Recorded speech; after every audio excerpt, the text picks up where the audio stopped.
Señor, quisiera suplicarte, Dios, la asistencia de tu Espíritu Santo, Señor, mientras compartimos tu palabra esta mañana. Señor, hay tantas cosas que pueden estar cargando nuestro corazón, sin embargo te pedimos, Señor, que tú tomes nuestras cargas y nos permitas libertad en nuestros pensamientos, Señor, para poder escuchar tu palabra, Señor. Escuchar la voz de tu Espíritu Santo, Señor, hablando a nuestros corazones, por la necesidad que tenemos, Señor, de alimentarnos de ti, de ser desafiados por ti, Señor, de ser animados y exhortados también por ti. Señor, tu palabra tiene que ser aquella, Señor, que alimente nuestras vidas. Por eso, Señor, esta mañana te suplico, Señor, por mi propia vida. Sé tú, Señor, guiándome, usando mis labios, Señor, para compartir lo que tú deseas. Por favor. En el nombre de Jesús te damos gracias. Amén. Amén. Tengamos nuestras Biblias abiertas ahí en Hechos capítulo 17, versos 1 al 9. Hermanos, yo quisiera comenzar con una pregunta esta mañana. ¿Cuántos de nosotros hemos experimentado el poder transformador del Evangelio? ¿Cuántos hemos experimentado el poder transformador del Evangelio en nuestras vidas? Levanten su mano. Bueno, me alegra que puedan entender lo que eso significa. Porque hablar del poder transformador del Evangelio es hablar de la experiencia personal que cada uno de nosotros ha tenido con Cristo. Es la razón de por qué estamos aquí esta mañana adorando al Señor. Si no hubiéramos tenido esa experiencia transformadora del Evangelio, no hubiéramos estado aquí con el deseo de exaltar el nombre de Dios, con el deseo de adorar el nombre de nuestro Dios. Todos aquellos que hemos experimentado el poder de Dios en nuestras vidas a través del Evangelio, ese poder que nos transforma, no estuviéramos aquí. Hace unos siglos atrás hubo un hombre que también experimentó el poder transformador del Evangelio. Él encontró en estas palabras, en Romanos capítulo 1 y el verso 16, él encontró allí la transformación de su alma. Estas palabras que el apóstol Pablo escribe en Romanos 1, verso 16. Porque no me avergüenzo del Evangelio, porque es poder de Dios para salvación a todo aquel que cree, al judío primeramente y también al griego. No me avergüenzo del Evangelio porque es poder de Dios. Ese hombre del cual hemos estado hablando hace unas semanas atrás, que trastocó y trastornó el mundo de su tiempo del siglo XVI y producto de su estudio de la palabra de Dios y su experiencia personal con el Señor, Dios lo usó como un instrumento renovador para la sociedad de su tiempo pudiera encontrar en el Evangelio lo que necesitaba el corazón, lo que necesitaba el ser interior de cada persona. Me refiero a lo que pasó con la vida de Martín Lutero. Él experimentó este poder transformador del Evangelio en su propia vida. Y hermanos, lo que yo puedo ver justamente en este pasaje de Hechos capítulo 17, versículos 1 al 9, puedo ver ese poder transformador del Evangelio en nuestras vidas. El pastor Alex hablaba la semana pasada de lo importante que son los terremotos, cuando se producen los terremotos en nuestras vidas. Y cuando habló de terremotos estaba hablando de aquellas circunstancias que no podemos controlar en la vida. Aquellas circunstancias que vienen de un momento a otro y que socavan nuestros cimientos y nos dejan a merced de las circunstancias. Y él dijo que importantes son los terremotos en nuestras vidas porque suelen predisponer el corazón para recibir justamente el mensaje transformador de la palabra de Dios. El evangelio de poder. Hermanos, en este último viaje a Tayabamba, que fue a finales, me parece, del mes de octubre o a mediados de octubre, nos encontramos, es interesante, quien nos dio posada para descansar en los tiempos de predicar la palabra, en este lugar de Chaquicocha donde estábamos, era un inconverso, o su familia era inconversa. Pero abrió su casa para que podamos quedar allí. Y cuando estábamos una tarde allí, después de compartir la palabra, el dueño de la casa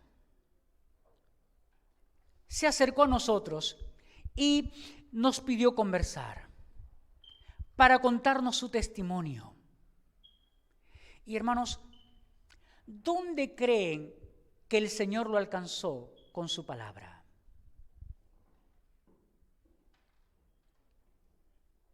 ¿No en la comodidad de su casa? ¿No lo alcanzó su familia? No. Este hombre nos estaba contando que en su tiempo era un capo de la droga. En su tiempo era alguien que era usado por el terrorismo. Pero Dios lo alcanzó en la cárcel. Ahí lo alcanzó Dios.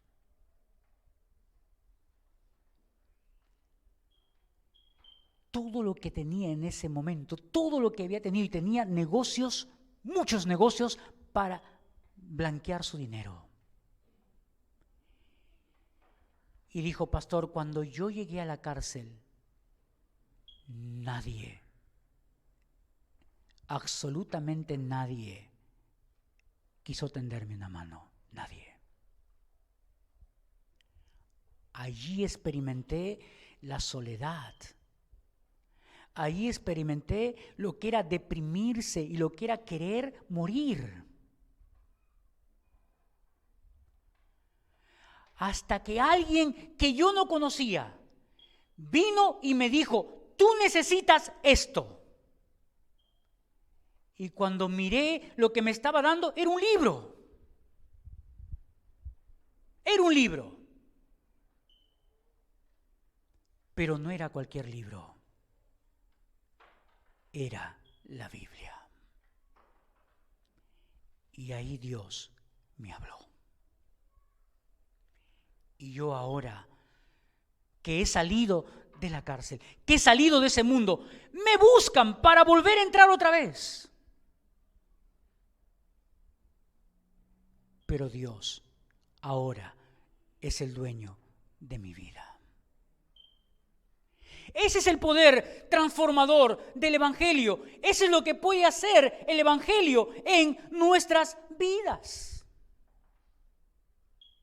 Y necesitamos nosotros como creyentes prepararnos para predicar el Evangelio, para compartir el Evangelio en la sociedad en la cual nos ha tocado vivir a nosotros, porque es tan grande, es tan inmenso el desafío que como creyentes tenemos para compartir el Evangelio aquí en la sociedad en la que nos ha tocado vivir en este tiempo. Hermanos, la sociedad de Trujillo no tendría nada que envidiarle a la sociedad en Tesalónica. Miren cómo empieza el capítulo 17, verso 1 al verso 3, la primera parte.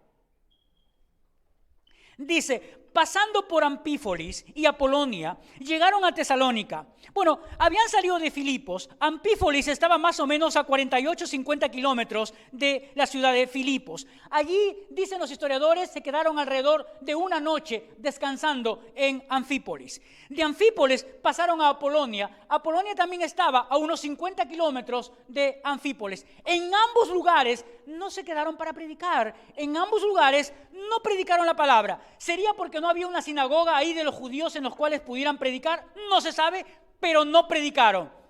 ¿Podría ser que el Espíritu Santo estorbó para que predicaran? No lo sabemos, pero no predicaron allí.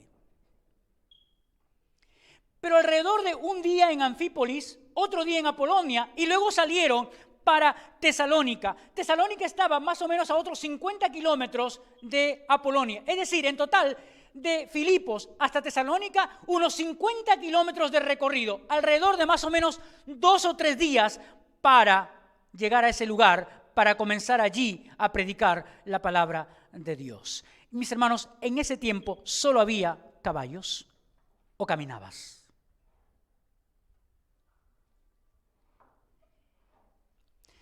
En el Perú, más o menos, hace unos 150 años llegó el Evangelio al Perú. 500 años atrás habían llegado los españoles, más de 500 años atrás llegaron los españoles, conquistaron estas partes del mundo y impartieron su religión plagada de idolatría.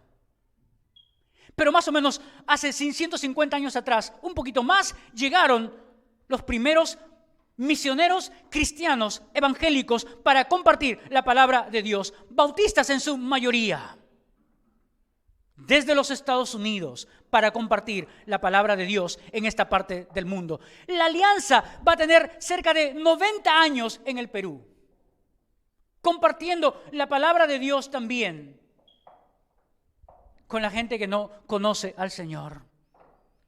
Empezó por la parte de la selva del Perú, pero hubieron personas que dejaron familia, que dejaron trabajo, que dejaron todo para compartir la palabra de Dios con aquellos que no conocían al Señor.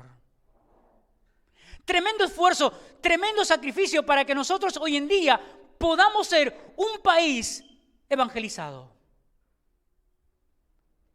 que escuchó el mensaje de Dios, porque Dios usó a personas como instrumentos útiles en sus manos para compartir su evangelio, el evangelio que transforma vidas, dejando a estas personas trabajo, familia, posesiones, todo lo que pudieran haber tenido para obedecer el llamado del Señor. Como lo hizo Pablo y Silas, salieron de Antioquía en su segundo viaje misionero, pasaron a Macedonia, porque el Espíritu les prohibió hablar en Asia Menor, fueron a Macedonia, la Europa de hoy en día, y están ahora en Tesalónica. Pero miren lo que dice: pasando por Anfípolis, Apolonia, llegaron a Tesalónica, donde había una sinagoga de los judíos. Quiere decir que en esta ciudad había más de 10 judíos varones, por los cuales había una sinagoga allí, cosa que no había en Filipos. Recordarán que en la ciudad de Filipos no hubo una sinagoga, pero acá sí hay una sinagoga donde Pablo y Silas comienzan a predicar la palabra. Pero Tesalónica era una ciudad importantísima para ese tiempo, importante para ese entonces. Era una ciudad con más o menos 200,000 habitantes. Una ciudad que se consideraba libre para elegir sus autoridades. Es decir, los propios ciudadanos de Tesalónica elegían sus autoridades. Tenían tremendos privilegios del Imperio Romano como una ciudad libre, como una sociedad libre. Era una sociedad pujante, una sociedad donde el comercio sobresalía, porque por su tierra pasaba la vía Ignacia, una de las principales vías de comercio entre Oriente y Occidente. Era una sociedad económicamente activa, pero toda sociedad económicamente activa también tiene todos los males que podemos ver en una sociedad que se va desarrollando, porque la economía es pujante. Sí, era una sociedad inmoral, era una sociedad idolátrica, era una sociedad machista, era una sociedad llena de cualquier tipo de inmoralidad en el área sexual también. Nada que envidiar para nosotros en la ciudad de Trujillo. Ciudad de Trujillo se dice que es la tercera ciudad del país. Algunos dicen que es la segunda ciudad más importante del país después de Arequipa. Bueno, para nosotros podría ser la segunda ciudad, culturalmente hablando, después de Lima. Pero Trujillo tiene más o menos 1 millón de habitantes aproximadamente. Ahora, quién sabe, 1.200.000 habitantes, porque más de 200.000 extranjeros habitan en la ciudad de Trujillo. Pero hermanos, Trujillo es la segunda ciudad en sicariato a nivel nacional después de Lima. Es decir, a aquellas personas que matan por encargo. Trujillo es la quinta ciudad en todo el país donde tiene el mayor alto índice de adolescentes que se prostituyen. Adolescentes que venden su cuerpo. Trujillo es la cuarta ciudad en el país que tiene la mayor cantidad de denuncias por maltrato infantil. Miren la sociedad que tenemos.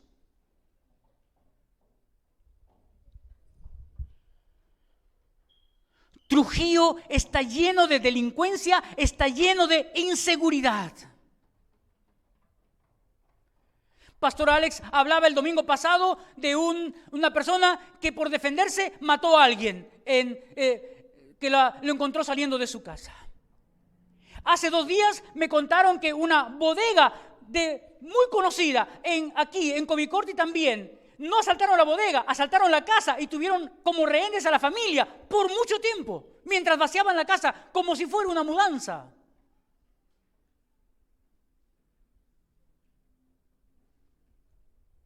Esa es la sociedad en la que nos ha tocado vivir. La pregunta es, ¿qué vamos a compartir? ¿De dónde vamos a sacar el mensaje para compartir? ¿Qué mensaje vamos a compartir? ¿Nuestra experiencia de vida? No sirve. Por eso es que las iglesias están llenas de personas que no tienen una relación personal con el Señor. Son personas que sencillamente se les ha predicado que Cristo puede darles un trabajo porque les dijeron que no tenían un trabajo. Y entonces esas personas pensando, sí, Dios puede darme un trabajo, voy a la iglesia. Y claro que Dios puede darte un trabajo. Personas a las cuales le hemos dicho que si tiene alguna enfermedad, Dios puede sanar la enfermedad que tiene. Claro que Dios puede sanar la enfermedad que una persona tiene. Claro que Dios puede hacer eso. Si hay algún problema en la familia, le hemos dicho a esa familia, a esa persona, que Dios puede arreglar sus problemas de familia. Claro que Dios puede hacer eso también. Si tienes problemas con tus emociones, si tienes problemas con tristeza, con depresión, le hemos dicho, mira, Dios puede sacarte de ese problema. Claro que puede hacerlo Dios. Tiene ese poder para hacerlo. Pero ese no es el mensaje de salvación. Ese no es el evangelio que transforma la vida de las personas. ¿De dónde entonces sacamos el mensaje para compartir? ¿De dónde debemos sacar el mensaje que transforma la vida de las personas? De donde Pablo lo sacó. De donde todos nosotros estamos obligados a sacarlo. Mira lo que dice la segunda parte, el verso 2 y el verso 3. Y Pablo, como acostumbraba, fue a ellos y por 3 días de reposo discutió con ellos, declarando y exponiendo por medio de las Escrituras. No fueron sus experiencias. Pablo hasta ese momento había sido apedreado, Pablo había sido azotado, Pablo había sido rasgado sus vestiduras, Pablo había sido puesto en la cárcel de más adentro, Pablo había sido engrilletado, Pablo había sufrido muchísimas cosas, pero ese no fue su mensaje. Eso no fue lo que predicó. Lo que estoy diciendo es que tus experiencias no sirven. Si sirven de algo las experiencias es para ilustrar la palabra. Para ilustrar la palabra. Pero no es la palabra tus experiencias. Porque cada experiencia es particular. Porque Dios actúa de diferentes maneras, usando diferentes circunstancias, pero con el mismo mensaje para todos. ¿Y de dónde lo saca? De las Escrituras. Del escrito está. Por eso es que en el tiempo de la Reforma, uno de los fundamentos para los reformadores era: hay que volver a las Escrituras, hay que volver al escrito está, hay que volver a la palabra de Dios. La Reforma protestante le devolvió a la gente la Escritura, la palabra en sus manos, porque es la palabra la única que puede transformar vidas. No dice la Escritura, el cielo y la tierra pasarán, pero tus palabras, mis palabras, no pasarán, dice el Señor. Jesús dijo, yo no he venido para abrogar ni una tilde, ni una jota de la palabra. Es la Escritura. Y hermanos, eso me lleva a preguntarme a mí. Son 7 días que tenemos en la semana. De esos 7 días, ¿cuántos días hemos disfrutado leyendo la palabra de Dios? ¿Cuántos días? Porque que yo sepa, todos los días desayunamos, todos los días almorzamos, todos los días cenamos. ¿Y lo hacemos por qué? Lo hacemos para mantener nuestro cuerpo saludable. Lo hacemos para mantenernos físicamente activos y con fuerza para desarrollar las actividades que tenemos que desarrollar en el día. Pero así como lo hacemos para alimentar el cuerpo físicamente hablando, también tenemos que alimentar el espíritu. También tenemos que alimentar nuestro espíritu. Y el espíritu se alimenta con la palabra de Dios. Usted y yo somos embajadores, dice la Escritura. Estamos llamados a compartir el evangelio de la salvación, pero desde la palabra. Porque el apóstol Pablo, hablándole a la iglesia en Corinto, le dice lo siguiente. Mire lo que le dice. Escuche el verso 17. De modo que si alguno está en Cristo, nueva criatura es. Las cosas viejas han pasado, he aquí, todas son hechas nuevas. Está hablando el poder transformador que tiene el evangelio del Señor. Yo espero, todos hemos tenido una experiencia particular en nuestras vidas de ese evangelio transformador en nuestras vidas. Para mí fue muy particular ese día en el cual el Señor me habló a mí de mi necesidad, respondiendo 3 preguntas que eran básicas para mí en la vida. Una de esas preguntas era: Señor, si yo me muero, ¿qué pasará con mi familia? Señor, si yo me muero, ¿a dónde voy a ir? Señor, si yo me muero, ¿quién va a alimentar a los que dejo? Y el pastor que predicaba hablaba de Jesús murió, Jesús resucitó, Jesús quiere ser Señor de tu vida para que todos esos temores que tú tienes no los tengas más.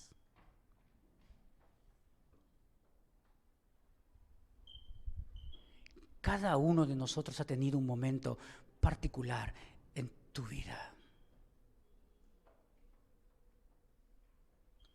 Tú debes recordar ese momento en el cual el Señor tocó tu corazón, pero lo hizo con la Escritura. La palabra dice que el apóstol Pablo fue instruido a los pies de un gran rabino, Gamaliel. Conocía perfectamente el Antiguo Testamento. Dominaba las Escrituras en el Antiguo Testamento. Pablo tuvo una experiencia dramática con el Señor. Experimentó el poder transformador del Evangelio en su propia vida en Hechos 9, cuando Dios le dijo: Pablo, Pablo, dura cosa te es dar coces contra el aguijón. ¿Por qué me persigues?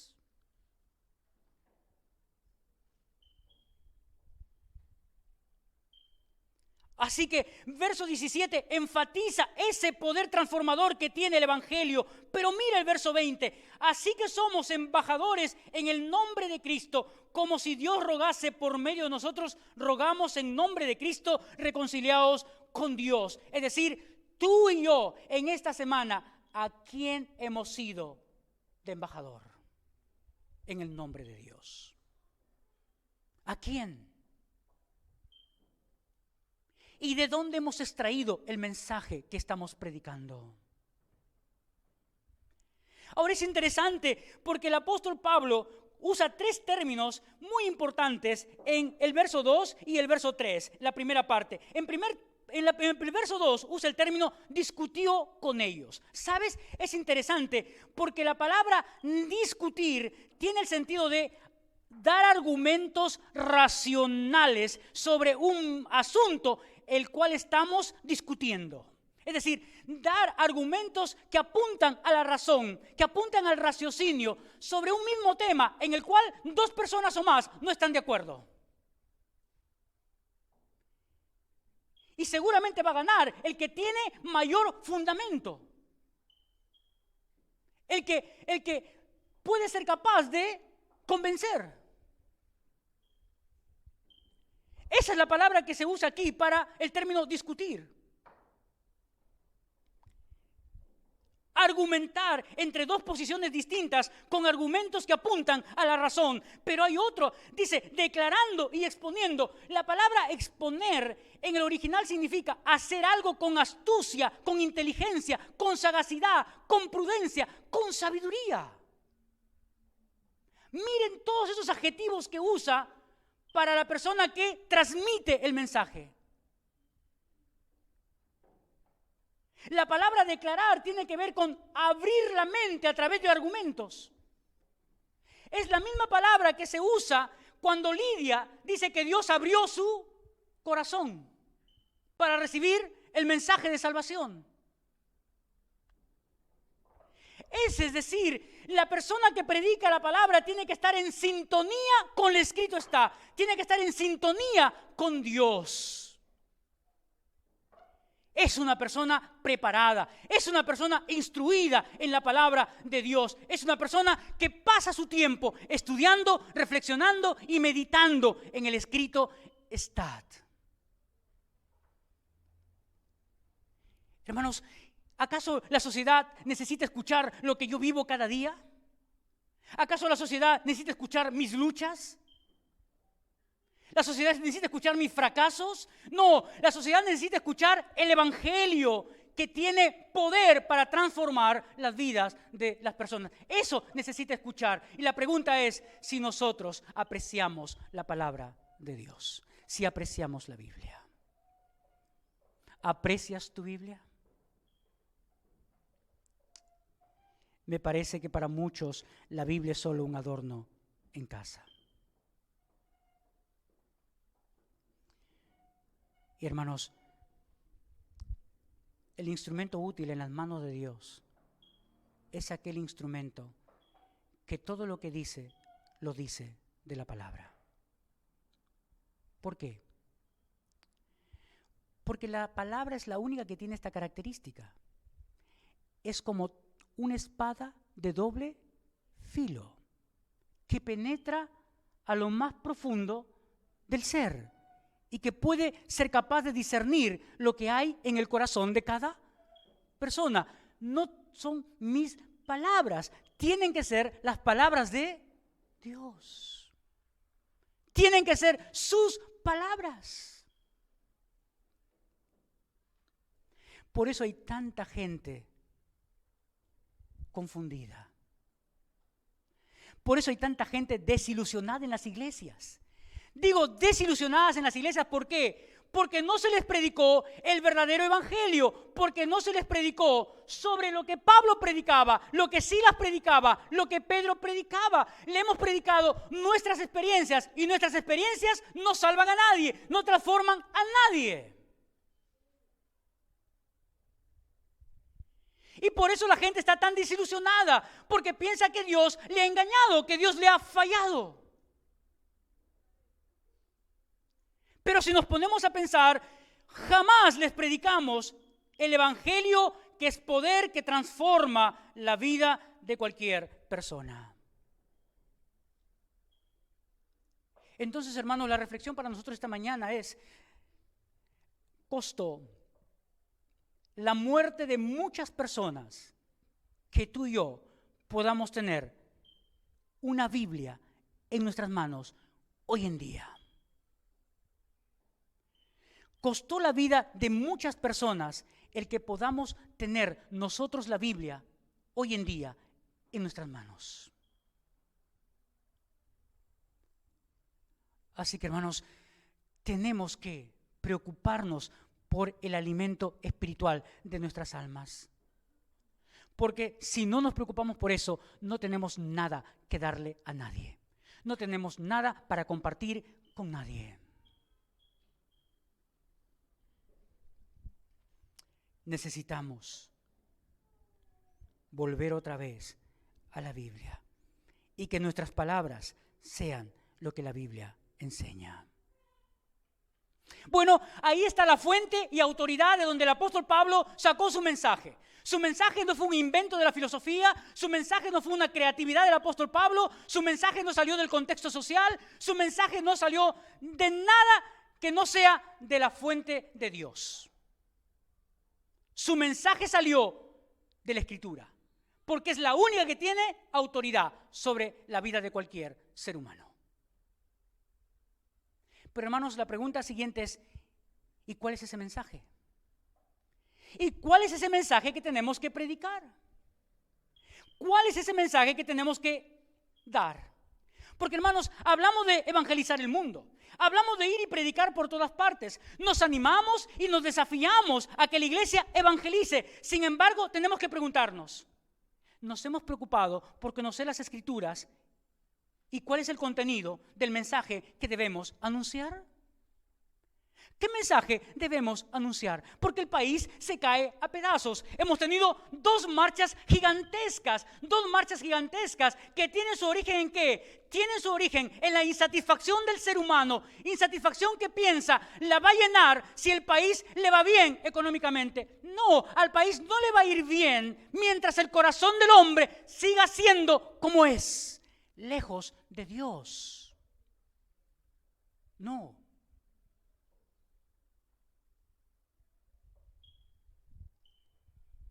Miren el mensaje que el apóstol Pablo y Silas predicaron en Tesalónica. Era el único mensaje que podía transformar la vida de estas personas en Tesalónica. Una sociedad que lo tenía todo, una sociedad que podía pensar, ¿para qué quiero a Dios? Pero una sociedad también vacía.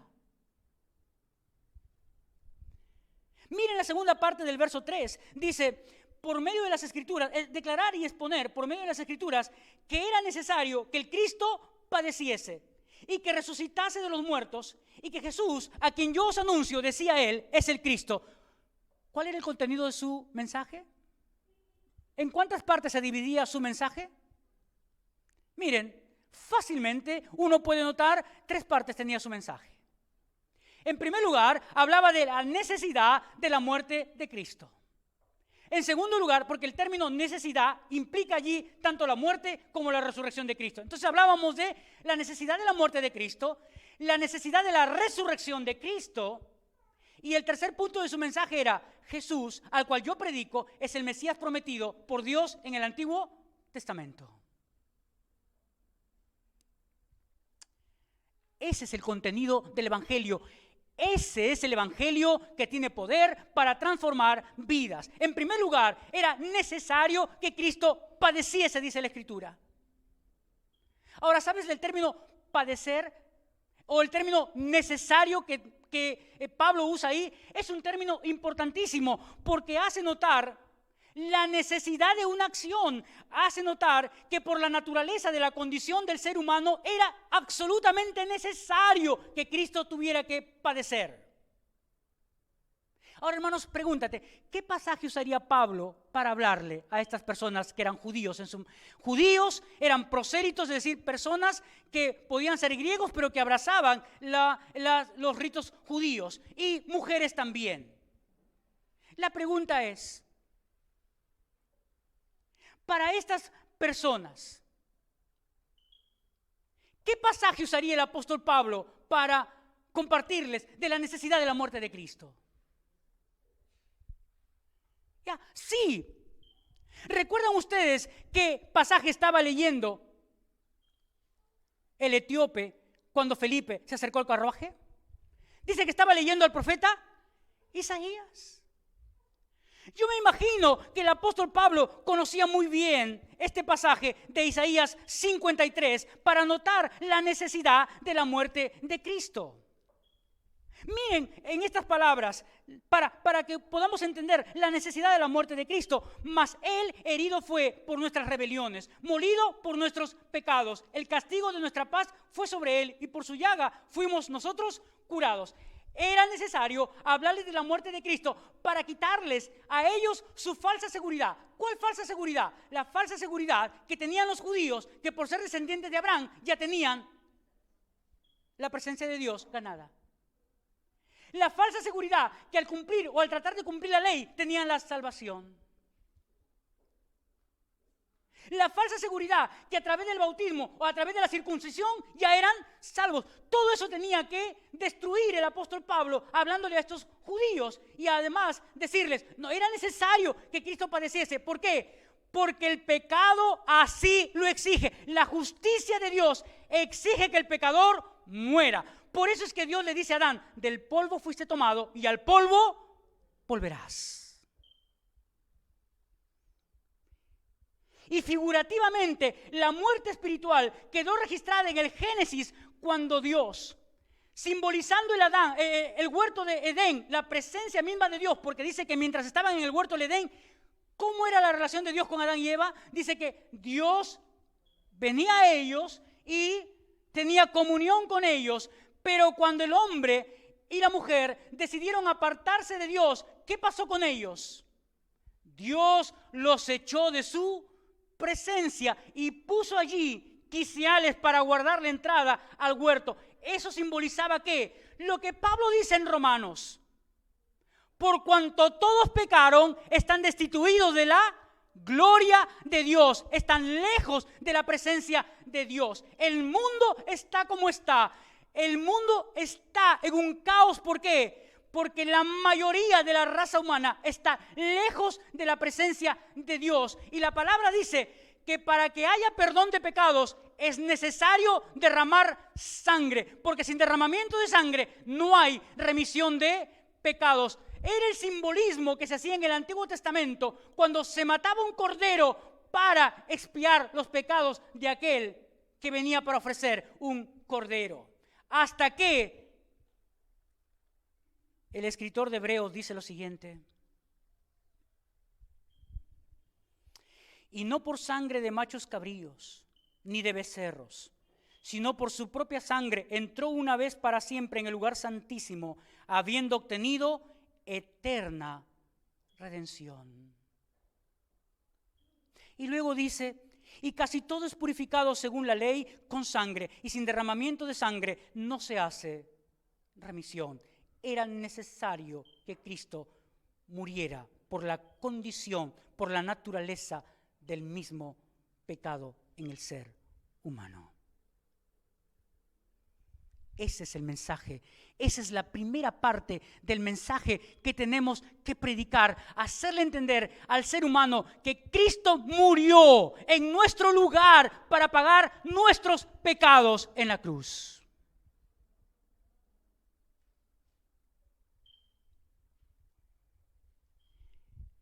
Y si te dice, pero yo no tengo pecados, yo nunca he hecho mal a nadie. Entonces la siguiente pregunta es, ¿nunca has mentido?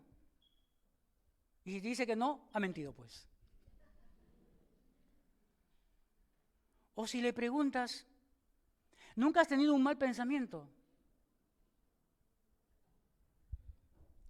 Porque todos tenemos eso, todos. Porque si el creyente sufre de eso, porque el apóstol Juan dice, si decimos que no hemos pecado, nos engañamos a nosotros mismos y hacemos a Dios mentiroso. Lo que debemos hacer los creyentes cuando pecamos es acercarnos a Dios, confesar nuestros pecados, y Dios, que es fiel y justo, nos perdona nuestros pecados. ¿A base de qué? A base de la justicia de Cristo.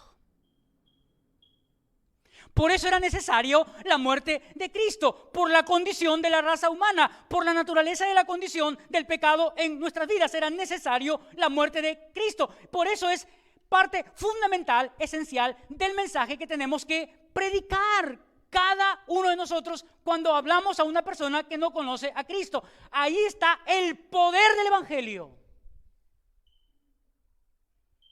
Pero ¿cuál es la segunda parte del mensaje? La segunda parte del mensaje tiene que ver con la resurrección de Cristo. Porque si la paga del pecado es la muerte y Cristo no resucitaba, entonces era el justo pago por el pecado. Pero resucitó y con eso venció la muerte, cancelando también el pecado con su muerte y su resurrección. Por eso es que dice el apóstol Pablo, hablándole a la iglesia de Corinto, dice lo siguiente. Escuche bien lo que dice. Y si Cristo no resucitó, vuestra fe es vana. Aún estáis en vuestros pecados. Porque Cristo resucitó, es que nosotros estamos limpios de pecado. Y hemos recibido también salvación y vida eterna. Es la segunda parte del mensaje. Por eso es que Pablo, hablándole a los romanos, le dice, porque la paga del pecado es la muerte, mas el regalo de Dios es vida eterna en Cristo Jesús. Lo deja claro en el capítulo 6 de Romanos cuando dice lo siguiente: ¿o no sabéis que todos los que hemos sido bautizados en Cristo Jesús hemos sido bautizados en su muerte? Porque somos sepultados juntamente con Él para muerte por el bautismo, a fin de que, como Cristo resucitó de los muertos para gloria del Padre, así también nosotros andemos en vida nueva. Por la resurrección de Cristo es que podemos tener poder para vencer el pecado también en nuestras vidas.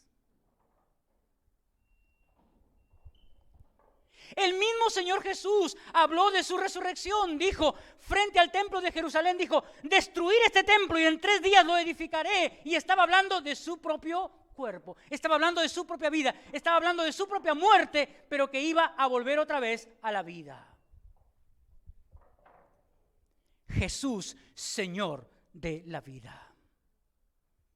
Y por eso puede darnos vida y vida en abundancia, como dice la palabra. Hermanos, no hay otro ser en el cual podamos tener salvación. No hay otro mediador entre Dios y los hombres, dice Pablo, Jesucristo, hombre. No hay más. Por eso el mensaje está cifrado en la persona de Cristo. El mensaje tiene que ver con Cristo, no tiene que ver conmigo, no tiene que ver con algún santo, tiene que ver con la persona de Cristo. Ese es el evangelio que transforma vidas. Ese es el evangelio que tiene poder para transformar las vidas. Ahora, ya sabe qué predicar usted cuando esté frente a un familiar, ya sabe qué predicar cuando esté frente a un amigo, ya sabe qué predicar cuando esté frente a un vecino, ya sabe lo que tiene que hacer. Pero evite una cosa. Evite hablar antes de escuchar. Porque a veces de frente hablamos sin escuchar. ¿Y sabe por qué le digo eso? Porque cuando tú escuchas, generalmente el Señor prepara el contexto sobre el cual tú vas a predicar el evangelio. Es decir, Dios es tan lindo que te da las herramientas que tienes que usar para predicar la palabra con esa persona. Y por eso es importante escuchar. Porque en el terremoto de la vida de esa persona, en lo que está aconteciendo en su vida, esa es la ilustración, ese es el contexto en el cual el evangelio tiene que actuar en su vida. Ese es el contexto. Pero si tú y yo como loritos vamos para compartir con alguien y lo avasallamos sin que descargue su corazón, su mente se cierra rápidamente. Escuchar primero es importante. Pablo entró a la sinagoga en Tesalónica y estoy seguro que no se puso de pie rápidamente para hablar, porque no era así en la sinagoga. La sinagoga tenía autoridades y hasta que la autoridad que dirigía la sinagoga no le daba paso a alguien para hablar, no hablaba. Por lo tanto, alguien tuvo que darle paso a Pablo para que pudiera predicar la palabra. Y generalmente era así. ¿Tienes algo de Dios para decirnos?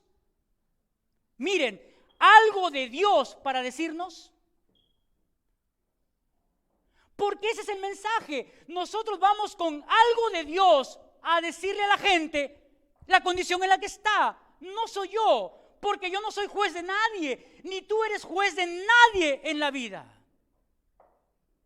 Es el mensaje que transforma, es el mensaje que salva, es el mensaje que restaura al que ha caído. Yo no tengo capacidad para restaurar a nadie, ni para decirle cuánto tiempo tiene que estar en restauración.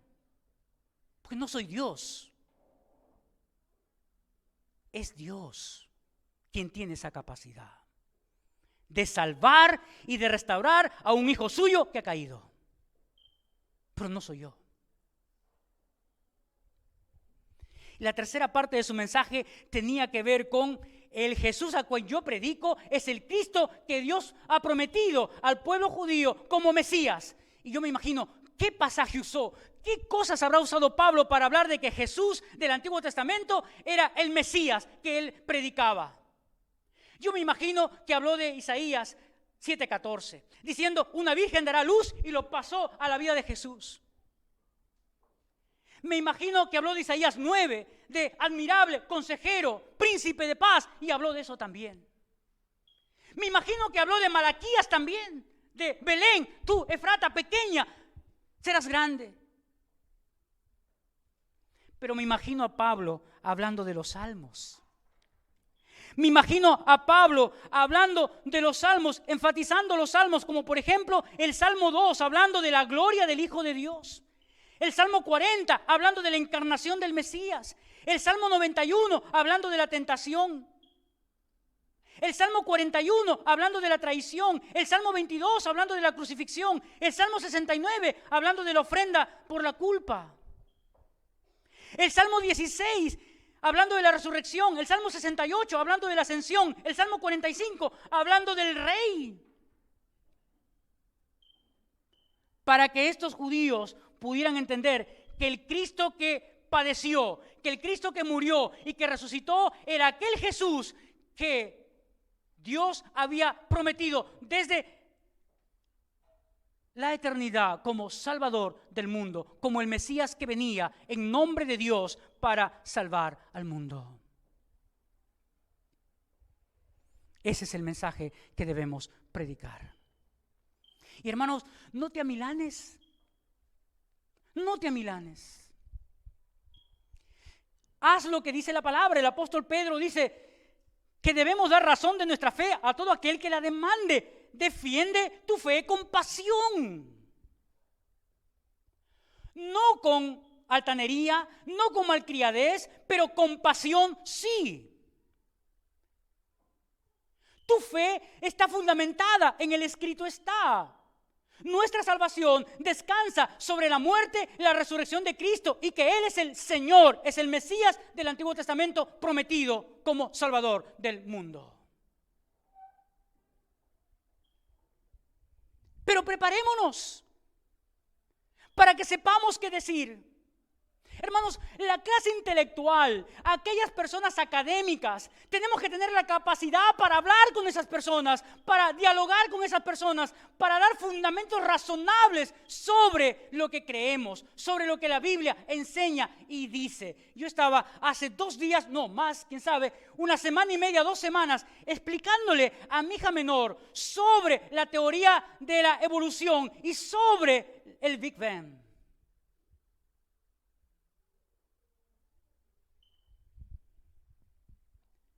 Pero esas son las cosas que el mundo hoy en día pregunta y que el creyente no sabe cómo responder. Y es triste. Porque ¿cuántos años de cristiano tienes? ¿Alguna vez has leído la Biblia en su totalidad? La primera vez que tuve que leer la Biblia en su totalidad fue para dar examen en el seminario para estudiar 6 años de teología pastoral.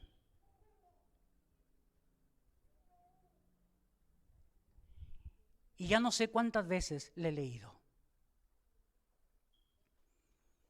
pero es la única fuente donde cada vez que mi alma siente angustia, encuentra paz. Y créanme, son muchos los momentos en que el alma de un ser humano cristiano siente angustia. Ahora, si usted no la siente, entonces no sé dónde está. Porque el creyente, mirando todo lo que pasa, se angustia su alma. Y como creyente, estoy seguro que todos nos angustiamos al ver lo que pasa en el mundo hoy en día. ¿Han escuchado ustedes del virus del camello? ¿Seguro que han escuchado? Ni se enteran. El virus del camello ya va matando como 600 personas. Y es el temor que tiene ahora el mundo, que todavía está asustada por el COVID, que ha dado un rebrote en el Perú. Porque hace una semana atrás entramos a la 5ª ola del COVID. ¿Ven? ¿En qué país vivimos? Solo estamos mirando a nuestro alrededor. No nos interesa nada de lo que pasa alrededor de otras personas. Hermanos, si queremos alcanzar al mundo, el Señor dijo: Padre, yo te ruego que los guardes en el mundo, no que los quites. Afuera está el peligro, aquí está la seguridad. Afuera está la angustia, acá está la comodidad. Afuera está el desafío, aquí está la coinonía. Pero Dios nos ha llamado afuera, afuera. No seamos luz y sal aquí hay suficiente luz, ¿ve? Hay que ser luz y sal afuera, afuera. ¿Saben, hermanos? Hace poquito un hermano que está en la iglesia me dijo: pastor, te mandé no me habló, me escribió por WhatsApp: te mando este número, pastor, esta persona necesita ayuda. Llamé a esa persona y ¿sabe qué decía? Pastor, en mi casa yo he estado durmiendo con mi hijo, y al estar durmiendo con mi hijo se levantó, comenzó a gritar y vio un ente allí a su lado. Tenía forma. Y pastor, créame, yo abrí mis ojos y lo vi también. Y comencé a orar. Y cualquiera que escucha orar dice: es un creyente. Él me dijo: pastor, ¿puede venir a mi casa? ¿A usted cree que yo iba a ir solo? No. No, hermanos. No es que hay que tener temor. Pero la formación de otro futuro pastor tiene que ser formado a los pies de un pastor también. Y entonces llamé a alguien y le dije: ¿quieres acompañarme? Y le expliqué qué era, para ver cómo reaccionaba. Y menos mal que reaccionó bien. Sí, vamos, pastor, no te preocupes. Creo que tenía más fuerza en su voz que la mía. Y fuimos a ese lugar. Hermanos, cuando entramos, no sé si era la predisposición, no lo sabes, porque cuando ya te dicen lo que es, cuando entramos a ese lugar, el cuerpo se escarapeló. Y el hermano que iba conmigo me dijo: sí, se han levantado, mis pelitos se han levantado, pastor. Y el que era dueño de la casa decía: siento un frío, un escalofrío, y todo se me escarapelado, pastor. Y cuando me comenzó a contar y me dijo que había orado, le dije: ¿tú eres cristiano? No, pero creo en Dios. Yo dije: no, a este tengo que compartirle la palabra. Y ahí está el contexto, hermanos, para compartir el mensaje justamente. Ese es el contexto. Y yo le dije: voy a orar porque el único que tiene poder para liberar este espacio, para liberar a ustedes, es Dios en la persona de Cristo. Y le dije: te invito el domingo para ir a la iglesia. Te invito para que escuches el mensaje de salvación. Y quién sabe, Dios ahí ha preparado todo este momento para que tú entregues tu vida a Él con tu hijo. Ahora, no sé si está aquí, no sé si estuvo en el culto de la mañana, no lo sé.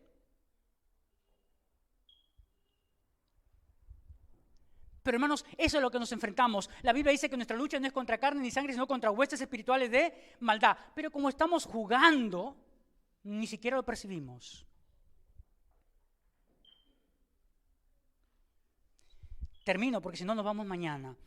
Entonces, seguimos la última parte, verso 5 hasta el verso 9. Lo que yo veo aquí es el impacto que el evangelio puede causar. Y el evangelio causa un doble impacto. Un doble impacto. primero para transformar la vida de las personas y segundo para dejar bajo juicio y bajo la ira de Dios a aquellos que rechazan el mensaje de salvación. Ahora, mira el impacto. Verso 4, y algunos de ellos creyeron y se juntaron con Pablo y con Silas, y de los griegos piadosos gran número y de mujeres nobles no pocas. Interesante. Dice, de judíos algunos, pero de griegos muchos, y de mujeres piadosas muchos también. Los que debían reaccionar mejor, reaccionan mal. Ahora, hermanos, estos eran verdaderos creyentes. ¿Sabe por qué digo que son verdaderos creyentes? Porque, hermanos, déjenme leerle lo que el apóstol Pablo dice cuando él escribe su primera carta a los tesalonicenses, su primera carta a la iglesia en Tesalónica. Escuche lo que dice él de los creyentes en Tesalónica. Escuche lo que dice. Dice lo siguiente: acordándonos sin cesar delante de Dios y Padre nuestro de la obra de vuestra fe, del trabajo de vuestro amor y de vuestra constancia en la esperanza en nuestro Señor Jesucristo. ¿Qué está diciendo? Estas personas se mantenían firmes en su fe. Estas personas estaban dando buen testimonio de lo que Cristo había hecho en sus vidas. Sigue todavía, dice, porque conocemos, hermanos amados, de Dios vuestra elección. Es decir, ustedes son verdaderos creyentes, Dios los ha elegido. Verso 5. Pues nuestro evangelio no llegó a vosotros en palabras solamente, sino también en poder, en el Espíritu Santo y en plena certidumbre, como bien sabéis cuáles fuimos entre vosotros por amor de vosotros. Verso 6, y vosotros viniste a ser imitadores de nosotros y del Señor, recibiendo la palabra en medio de gran tribulación, con gozo en el Espíritu Santo, de tal manera que habéis sido ejemplo a toda Macedonia y de Acaya que han creído. Es decir, de esta iglesia el evangelio se desparramó por su testimonio por toda Macedonia y Acaya. Verdaderos creyentes, porque solo los verdaderos creyentes tienen necesidad de Dios y hambre de la palabra de Dios, porque mira lo que dice el verso 4 otra vez de Hechos 17, y algunos de ellos creyeron y se juntaron con Pablo. Juntaron.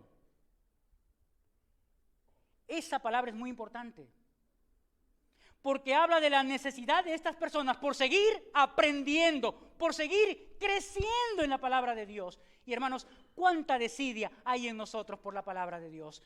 Cuánto ocio hay en nosotros por la palabra de Dios. Porque cuánto tiempo al día pasamos leyendo la Biblia. ¿Cuánto tiempo pasamos reflexionando sobre la Biblia? ¿Sabes? Hoy en día los adolescentes están acostumbrados a leer sus mangas. Mangas se le llama a historietas, esas historietas asiáticas de chinitos, de un montón de mangas. Yo lo veo porque veo adolescentes así. Las personas adultas en el pasado eran las mujeres, sus novelas. Hoy en día no son las novelas, creo que es la conversación edificante que tienen con sus vecinas. Estoy diciendo edificantes. Es sarcasmo, hermanos. Pero pasemos tiempo. Si somos creyentes, debemos tener sumo interés en crecer espiritualmente.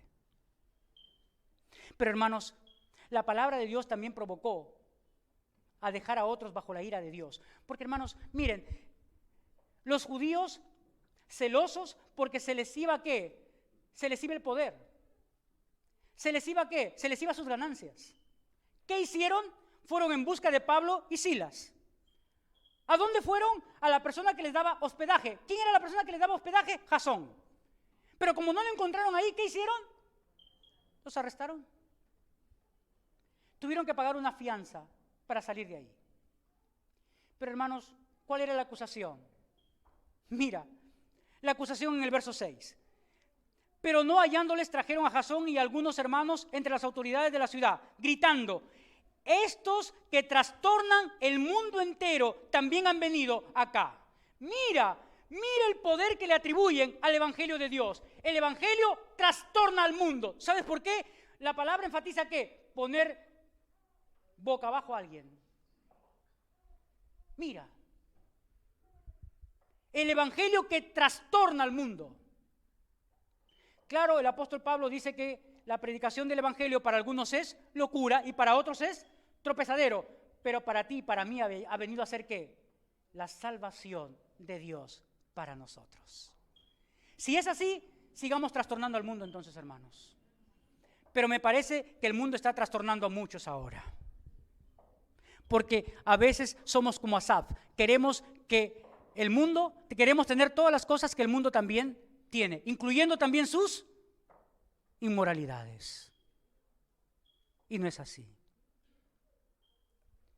La acusación era seria, hermanos, porque la acusación podía poner a Pablo y a Silas y a Jasón en peligro de muerte. ¿Por qué?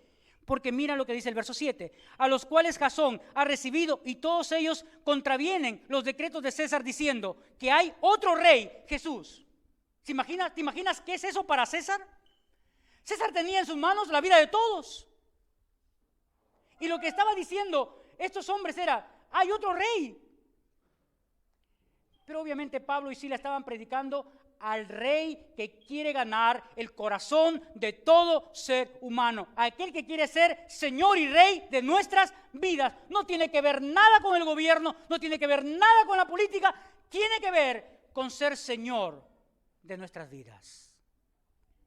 Y la pregunta para todos esta mañana es, a los creyentes es la siguiente: ¿seguimos experimentando el poder transformador del Evangelio en nuestras vidas?